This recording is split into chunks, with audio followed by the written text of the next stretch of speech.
Morning everyone, welcome. I am Chetna Joshi and today we will cover some of the topics of 11th accounts. So let's start with introduction of accounting.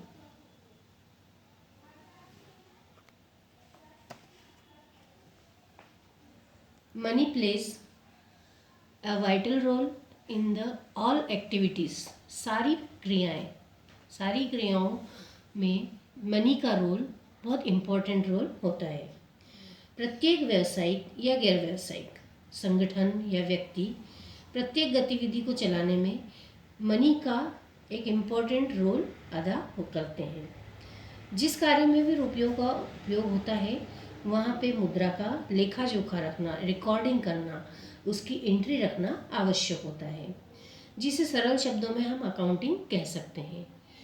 Accounting का सरल बिल्कुल सामान्य भाषा में यदि हम अर्थ देखें तो लेखांकन वह प्रक्रिया होती है जिसमें हम हमारी सारी व्यावसायिक गतिविधियों का मुद्रा के रूप में व्यक्त कैसे किया जाए यह हम रिकॉर्ड रखते हैं।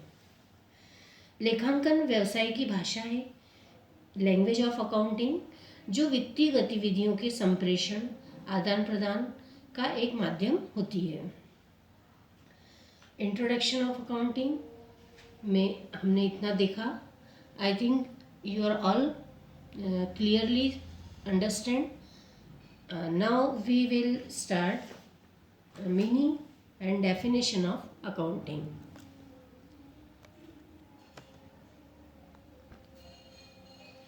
Meaning and definition of accounting. लेखांकन सूचना प्रणाली की वह विधि है जो संगठन की आर्थिक सूचनाओं की पहचान करने, आइडेंटिफाई करने, मेजरिंग करने और कम्युनिकेट करना उन व्यक्तियों के लिए जो कि उसके आधार पर कुछ निष्कर्ष निकालते हैं और वे उसका उपयोग करना चाहते हैं। लेखांकन की, अकाउंटिंग की विभिन्न लेखाविदों ने अलग अलग अपने शब्दों में डेफिनेशंस दी है। सबसे पहले हैं स्मिथ एंड एशबर्न। इनके शब्दों में लेखांकन क्या है? लेखांकन मुख्य रूप से वित्तीय व्यावसायिक लेन देनों और घटनाओं के लिखने का विज्ञान है तथा वित्तीय व्यवहार एवं घटनाओं का महत्वपूर्ण सारांश तैयार करने, विश्लेषण करने, व्याख्या करने और निष्कर्षों को ऐसे व्यक्तियों को पहुंचाने की कला भी है जिन्हें इनके आधार पर निर्णय लेने होते हैं। इस डेफिनेशन में स्मिथ एंड एशबर्न के अनुसार लेखांकन एक कला और विज्ञान दोनों को इन्होंने माना है। Second definition Harold Bierman and Allen R Drebin. इनके मतानुसार लेखांकन वित्तीय सूचनाओं को पहचानना, मापना, लिखना तथा संप्रेषित करना है। इनके अनुसार सबसे पहले जितनी भी अकाउंटिंग इंफॉर्मेशंस होती है उन्हें हम आइडेंटिफाई करें, पहचानें, उन्हें फिर मेजरमेंट करें, उनका मेजरमेंट करके और उन्हें फिर रिटर्न करें, रिकॉर्डिंग करें और फिर उन्हें कम्युनिकेट करें। कम्युनिकेशन अर्थात आदान प्रदान ऐसे व्यक्तियों को जो उससे लाभ प्राप्त करना चाहते हैं। थर्ड डेफिनेशन आती है पी एन एंथोनी। इनके शब्दों में लेखांकन पद्धति व्यवसाय की वित्तीय सूचनाओं का एकत्रीकरण, संक्षिप्तीकरण, विश्लेषण एवं संप्रेषण है। एकत्रीकरण अर्थात उनका कलेक्शन करना, जितनी भी सूचनाएं हैं, जितनी भी हमारे पास वित्तीय इंफॉर्मेशंस रिसीव हुई है उन सबका एक स्थान पर कलेक्शन करना, फिर उनका शॉर्टिंग करना, संक्षिप्तीकरण करना, उनका एनालिसिस करना, विश्लेषण करना और उन्हें कम्युनिकेट करना। यहाँ तक कि सारी सूचनाओं को जब हम एक स्थान पर एकत्रित कर लेते हैं तो वही हमारा फाइनेंशियल अकाउंटिंग तैयार हो जाता है।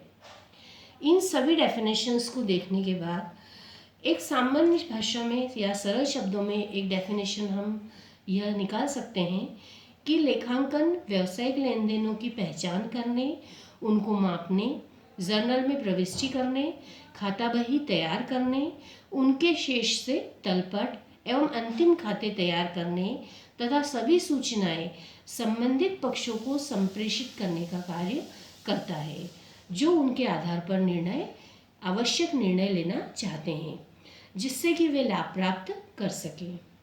तो इस तरह ये हमारी डेफिनेशंस थी राइटर्स की एंड अपनी खुद की, जिसमें हम अपने शब्दों में इस डेफिनेशन को और भी सरल शब्दों में लिख सकते हैं।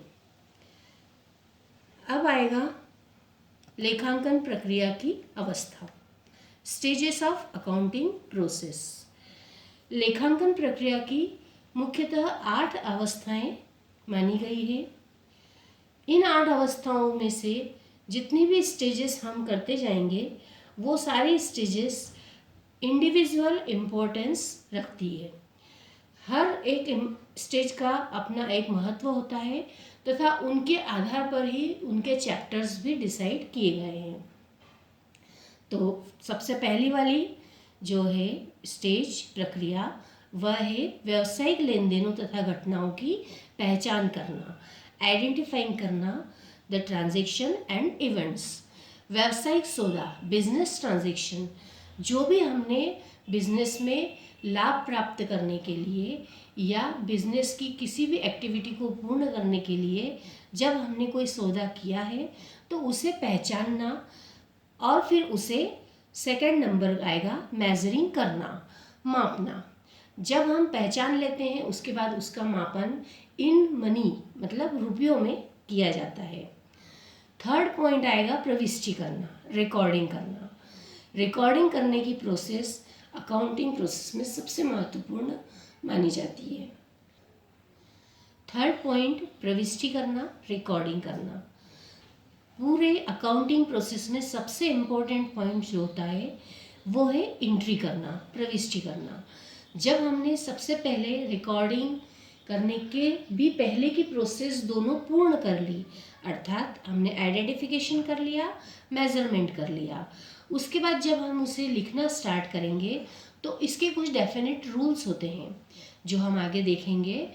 डेबिट क्रेडिट के रूल्स, जब हम उन रूल्स के अकॉर्डिंग हम अपने बही खातों में इनको रिकॉर्ड करेंगे, सारे ट्रांजैक्शन जो बिजनेस में हमने किए हैं, तो वो प्रोसेस कहलाएगी रिकॉर्डिंग। फोर्थ नंबर है क्लासिफाइंग, वर्गीकरण करना, क्लासिफिकेशन करना, अर्थात जितना भी हमारी लेखा पुस्तकें हैं उनमें प्रविष्टियों को, लेन देनों को भिन्न भिन्न खातों में, वैयक्तिक खाता, वास्तविक खाता या नाममात्र खाता, पर्सनल, रियल एंड नॉमिनल, 3 तरह के अकाउंट बिजनेस में माने जाते हैं। अकाउंटिंग में इन्हीं 3 खातों के द्वारा हम पूरे अकाउंटिंग प्रोसेस पूर्ण करवाते हैं, जिसे हम खतौनी के द्वारा पूर्ण करेंगे। जैसे नगद व्यवहार एवं उधार व्यवहार, विभिन्न लेन देनों को विक्रय खाते में लिखा जाता है। किसी भी व्यक्ति के साथ किए गए विभिन्न व्यवहारों को उनके व्यक्तिगत खाते में लिखा जाता है, पर्सनल अकाउंट में, और लाभ हानि के संबंध में नाममात्र खातों में अर्थात नॉमिनल अकाउंट्स में उन्हें लिखा जाता है। तो इस तरह से ये क्लासिफाइंग करके और फिर हम अकाउंटिंग की प्रोसेस आगे बढ़ाते हैं। फिफ्थ पॉइंट है सारांश बनाना, समराइजिंग करना। विभिन्न खातों में खतौनी अर्थात एंट्री के बाद प्रत्येक खाते का बैलेंस निकालकर उन बैलेंस के आधार पर एक समरी तैयार की जाती है। उस समरी में आय व्यय, लाभ हानि खाता, वित्तीय स्थिति तथा कैश फ्लो, फंड फ्लो आदि को भी शामिल किया जाता है। सिक्स्थ पॉइंट है एनालाइजिंग करना। इस अवस्था में संबंधित व्यक्ति या ऑर्गेनाइजेशन की वित्तीय स्थिति में इंक्रीज हुई है या डिक्रीज हुई है, परिवर्तन क्या हुआ है, उसका विश्लेषण किया जाता है। उसके आधार पर इनकम स्टेटमेंट, आय विवरण तथा वित्तीय विवरण, बैलेंस शीट में उसे दर्शाया जाता है, और उसके आधार पर फिर हम 2 समय का अर्थात last year and current year उसका तुलनात्मक अध्ययन करते हैं। 7th पॉइंट है निवर्चन करना, इंटरप्रेटिंग। इसके अंतर्गत जितने भी हमने विश्लेषण किए हैं उससे प्राप्त निष्कर्षों के आधार पर हम यह स्थापित करते हैं कि निर्धारित अवधि में प्राप्त परिणाम क्या रहा, वह क्यों रहा और ये कैसे रहे, और निर्दिष्ट दिशाओं में मतलब जो हमने भविष्य में क्या परिणाम प्राप्त करने की सोचा है या हमने क्या प्लानिंग की है, उसके आधार पर हम इसका इंटरप्रेटिंग करते हैं। लास्ट पॉइंट है एट संप्रेषित करना, कम्युनिकेट करना। इसके अंतर्गत हमने जो भी सारांश तैयार किया है, जो विश्लेषण किया है, निवर्चन किया है, इनके तथ्यों पर संप्रेषण अर्थात कम्युनिकेट करना उन लोगों को, उन उपयोगकर्ताओं को जो इसके आधार पर अपने डिसीजंस लेना चाहते हैं, जो अपने इंटेलिजेंट डिसीजन लेंगे, विवेकपूर्ण तरीके से उसका निर्णय लेकर के अपने बिजनेस को लाभान्वित करेंगे। सो दीज आर ऑल लेखांकन प्रक्रिया की अवस्थाएं, स्टेजेस ऑफ अकाउंटिंग प्रोसेस।